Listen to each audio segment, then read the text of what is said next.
High, আমি রূপম। এখন এই ভিডিওতে আমরা ইন্ডিয়ান সিনেমার বেশ কিছু আপডেটস দেবো। তো চলো আজকের ভিডিও শুরু করা যাক। তো আজকের প্রথম যেটা আপডেট সেটা হচ্ছে শাহিদ কৃতির পরবর্তী ছবি, যেটা একটা ইম্পসিবল লাভ স্টোরি।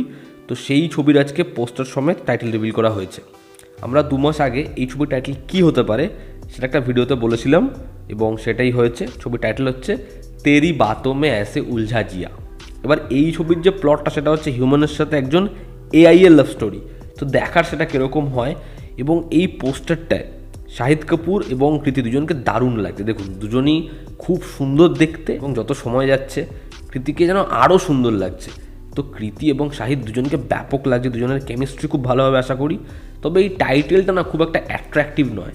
গানটা ডেফিনেটলি তারা গান থেকে লাইনটা নিয়েছে, ভালো কথা, কিন্তু এই টাইটেলটা ভীষণ বড় এবং সেটার মধ্যে আমার মনে হয় না খুব এক্স ফ্যাক্টর কিছু রয়েছে। তবে ছবির প্রোমোস দেখে বোঝা যাবে সেটার সাথে কতটা সেটা যায়।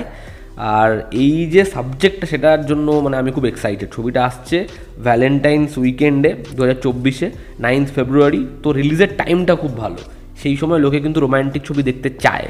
তো দেখার এই ছবিটা কেমন হয়। গত বছর এই সময় এই ফেব্রুয়ারি মাসেই কৃতি সাননের ছবি এসেছিল শেহজাদা, যেটা খুবই বাজেভাবে বক্স অফিসে ঝাড় খেয়েছিল।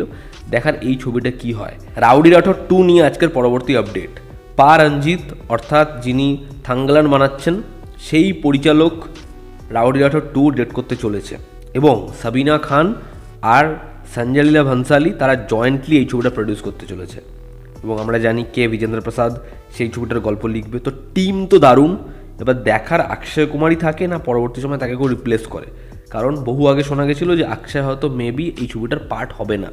তবে এমন হতেও পারে অক্ষয়কে নিয়ে এই ছবিটা হচ্ছে। পার্সোনালি আমি চাই অক্ষয় এরকম ভালো ভালো পরিচালকদের সাথে কাজ করুক।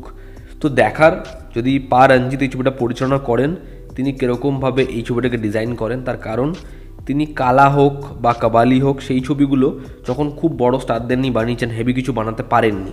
বাট তিনি যখন ভালো অ্যাক্টর পায়, সে যদি ডিরেক্টরের ওপরে বেশি কোনো চড়াও না হয়, তাহলে কিন্তু তিনি ভালো ছবি বানান।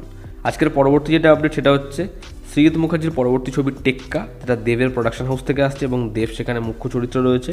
তো সেই ছবিতে একটা হিউজ কাস্ট রয়েছে।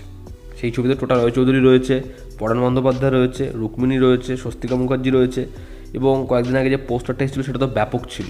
তো এই ছবিতে আরও একজনের নাম অ্যাড হয়েছে, সেটা হচ্ছে কৌশিক সেন। এবং দেব এবং কৌশিক সেনকে আমরা শ্রীজিৎ মুখার্জির ছবিতে জুলফিকার দেখেছিলাম এবং সেখানে কৌশিক সেনকে ব্যাপক একটা ক্যারেক্টার দেওয়া হয়েছিল। ছবিটা আমার ভালো লাগেনি, তবে কয়েকজনের পারফরমেন্স, চরিত্র আমার ভালো লেগেছিলো। তো দেখার এখানে কৌশিক সেন কেমন পারফর্ম করেন, ছবিটা হয় কেমন এবং তার ক্যারেক্টারটা কীরকম হয়। আজকের পরবর্তী যেটা আপডেট সেটা হচ্ছে কাইথি 2 নিয়ে। কাইথি 2 এর টাইমলাইন কী হতে চলেছে। তো এই আপডেটটা সবাইকে খুব অবাক করে দেবে এবং খুশি করে দেবে। সেটা হচ্ছে কাইথি 2 এর যে প্লটটা হবে সেটা বিক্রম এবং লিওর মাঝামাঝি সময় হবে। লিওর যা যা জিনিসপত্র আমরা দেখলাম এগুলোর আগে হবে হচ্ছে কাইথি 2 এর টাইমলাইন। এবং সেখানে কমল হাসানের একটা কেমিও থাকতে চলেছে, খুব ইম্পর্টেন্ট, সেটা লিওর মতো নয়। এবং আরও একটা বিষয় হচ্ছে এই ছবিতে রোলেক্স ভার্সেস দিল্লি হবে, কিন্তু রোলেক্সের গল্প এখান থেকেই আরও প্রমিনেন্ট হবে। ভিলেনের গল্প এখানে শেষ হবে না, কারণ এই সব কটা ছবির জন্য একটাই মাথা, সেটা হচ্ছে রোলেক্স। আজকের পরবর্তী যেটা আপডেট সেটা হচ্ছে শাহরুখ খানের পরবর্তী ছবি সুহানা খানের সাথে, যেখানে শাহরুখ খান এক্সটেন্ডেড কেমিও করছে এবং ছবিটা পরিচালনা করছেন কি আমরা জানি সুজয় ঘোষ। ছবির যে টাইটেলটা কিং, এটা সাজেস্ট করেছে সাজিদ নাদিয়াদওয়ালা। এবার দেখার পরবর্তী সময় সাজিদ এবং এসআরকে একসাথে কোল্যাব করে কিনা। এবং আজকের অন্যতম বড় যেটা আপডেট সেটা হচ্ছে কিছু প্ল্যাটফর্মে এই খবরটা আজকে কিছুক্ষণ আগে থেকে ছড়িয়ে রয়েছে এবং যদি এটা হয় তাহলে আরও একটা ছবি অস্কারে যেতে চলেছে, কারণ 12th ফেল সেটাকে তারা অস্কারে পাঠাচ্ছে। এবং আরও একটা ছবি যেটা অস্কারে যেতে চলেছে সেটা হচ্ছে ডাঙ্কি। হ্যাঁ, তোমরা ঠিক শুনলে, এসআরকের ছবি, রাজু হিরানির পরিচালনা নির্মিত এই ছবিটাকে অস্কারে পাঠানো হচ্ছে। এবার দেখার এই ছবিটা সেখানে নমিনেশন পায় কিনা, এই ছবিটা সেখানে অস্কারের মঞ্চে কিছু করতে পারে কিনা।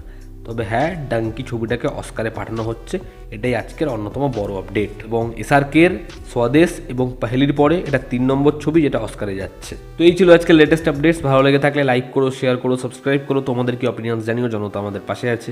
আবার দেখা হচ্ছে, টেক কেয়ার।